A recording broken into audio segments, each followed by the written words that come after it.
It was almost midnight when Ethan's car rolled into the small, forgotten town of Black Hollow. The fog lay heavy across the cracked streets, swallowing the street lamps until they looked like faint, dying stars. He wasn't here by accident.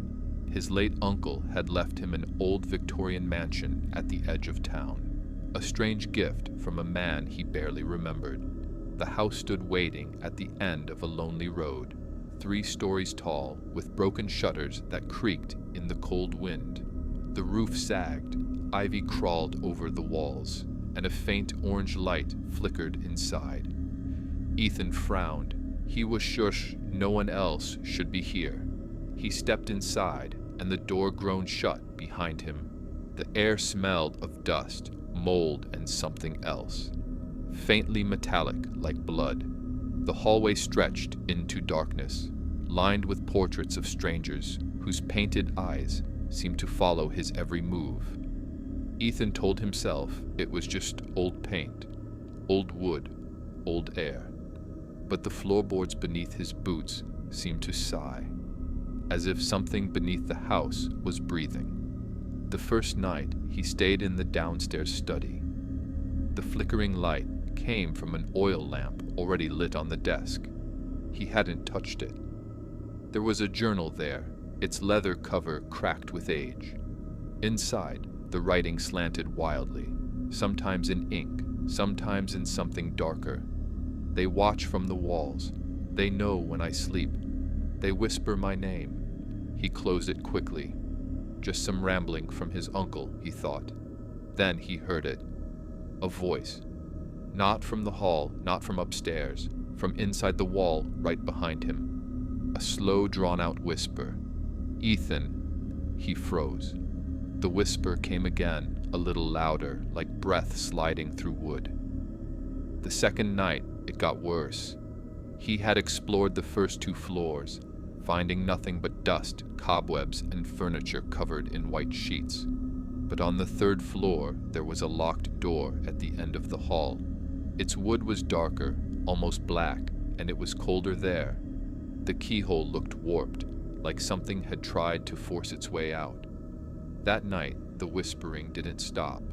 It was constant, just below hearing, like 100 voices murmuring under his skin. Sometimes they laughed softly, sometimes they screamed, but always in that slow, wet tone that made his stomach twist.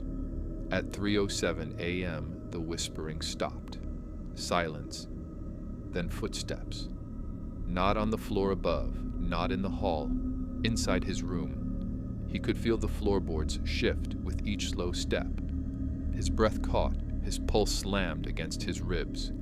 He didn't move until dawn. By the 3rd day, Ethan wanted to leave. But the town's single gas station was closed. His phone had no signal, and his car wouldn't start. It wasn't the battery, it wasn't the engine. When he opened the hood, he found something strange. Long, thin handprints in the dust, as if something had crawled inside and wrapped around the engine.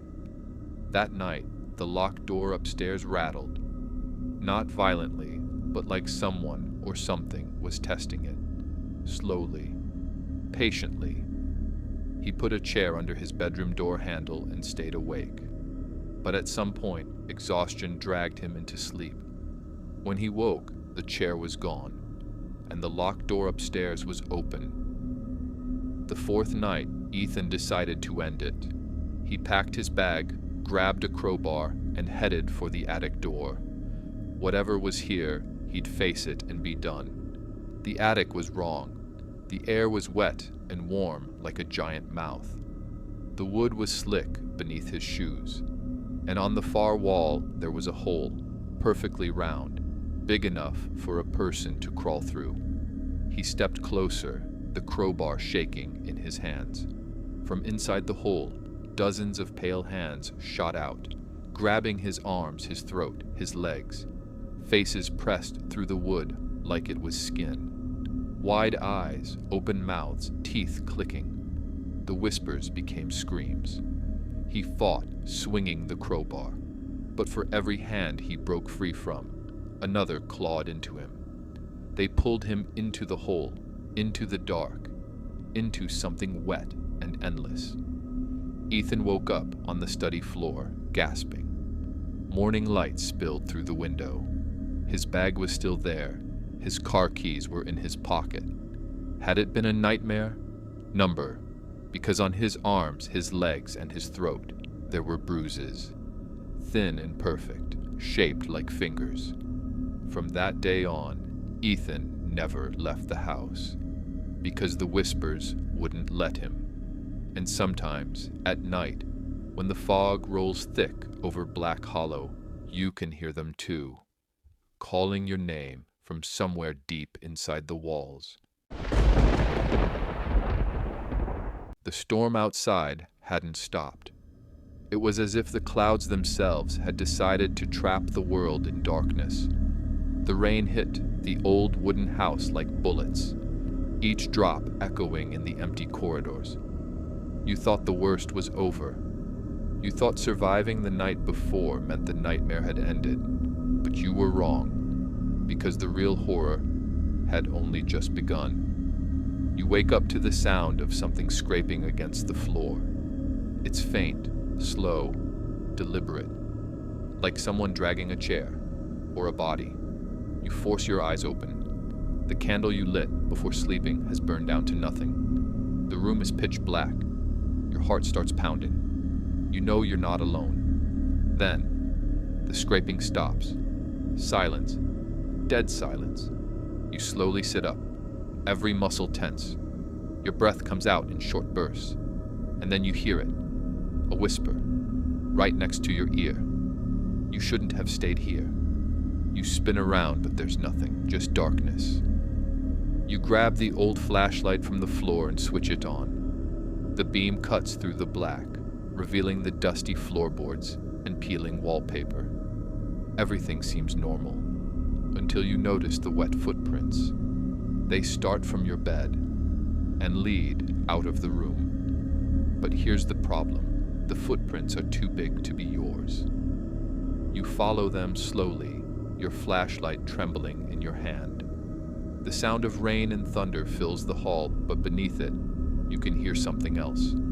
A faint humming. It's coming from the kitchen. You take a deep breath and step inside. At first, the room looks empty, but then you see her. A woman standing in the corner. Her back to you, her long black hair dripping wet. Her dress torn and muddy. She's humming a lullaby, one that feels strangely familiar. You freeze. Every instinct tells you to run, but your feet won't move. Slowly, her head starts to turn. Not her body, just her head, and it keeps turning, far more than it should. Her eyes lock onto yours. They're pure white, no pupils, no life. You drop the flashlight. It hits the floor, spinning, the beam dancing across the walls. When you pick it up again, she's gone, but the humming hasn't stopped. You stumble back into the hallway, breathing hard. You need to get out of this house. Now, but as you rush toward the door, the air grows colder. Your breath fogs up in front of you. And then, the front door slams shut on its own. You grab the handle, pull with all your strength. It doesn't budge. Then, from the reflection in the glass, you see them. Figures. Dozens of them. Standing in the hallway behind you. Their faces hidden in shadow. One by one. Their heads tilt to the side. In perfect unison. You spin around, but they're gone. The floor creaks. The lights flicker. And somewhere deep in the house, a clock begins to chime. But there's no clock in this house. You follow the sound, drawn to it like a moth to a flame. It leads you to a room you've never seen before. The door is half open. Inside is a single rocking chair, and in it, a child's doll. Its porcelain face is cracked, one eye missing. Its head turns toward you, slowly, and then it speaks. They're coming for you. The rocking chair stops. The air feels heavy, almost too thick to breathe. And then you hear footsteps, running fast toward the room. You slam the door shut and press your back against it.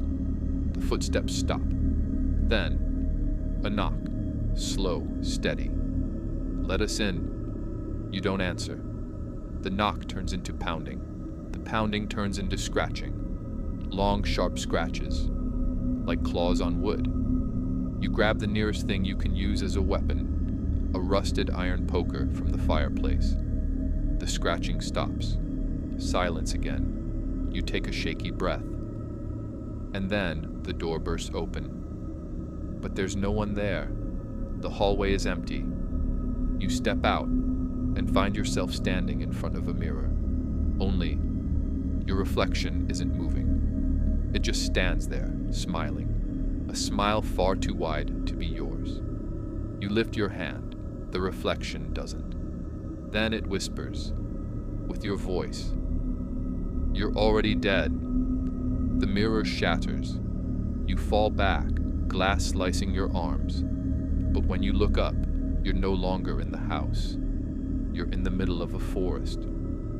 Rain still pours, but the trees are so tall they block most of the light. In the distance, you see the woman again. The one from the kitchen. She's holding something in her hands. A photograph. Your photograph. She looks at it, then tears it in half.